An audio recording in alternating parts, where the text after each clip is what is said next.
Mana bu kabi stakanga suv quyib, hozirgi tez yurar poyezdlarning sifatini tekshirishar ekan. Ya'ni poyezdga ichiga qo'yadi, u qanchalik tezligini oshirmasin. Agar suv mana shunday barqaror turadigan bo'lsa, demak yaxshi. Agar mana bunday harakatlanib to'kiladigan bo'lsa, demak unda muammo bor. Endi biz mana shu stakanni bir mo'min musulmonga o'xshatsak bo'ladi. Ichidagi suvni esa nafsiga, tashqaridan keladigan turli zarbalarga qaramay, agar u barqaror tura olsa, demak Alloh taoloning yozgan qadariga to'liq iymon keltirgan. Agar mana bu shaklga kiradigan bo'lsa, demak unda ham muammo bor.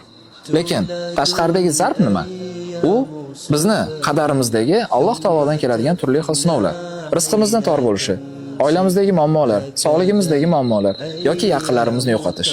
Shular jumlasidan. Mana bu nafsimizni mutmain qilish uchun, Alloh taolodan keladigan har qanday sinov uchun xotirjam nafsga aylantirish uchun avvalo Robbimizni tanishimiz kerak.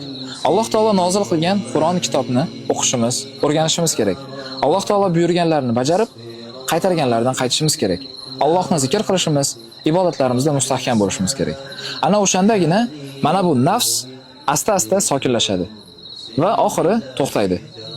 Agar Alloh taoloni tanimasak, unda bu to'lib toshadi va Alloh taologa osiy bo'lib qolishimiz mumkin. Alloh taolo Qur'oni Karim Shura surasida marhamat qiladi.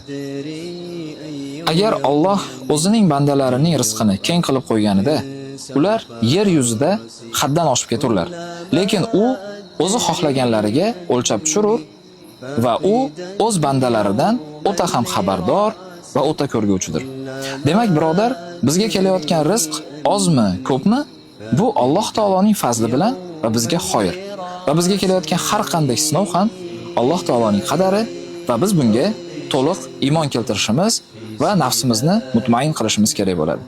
Shundagina inshaalloh Allohning roziligiga erishamiz.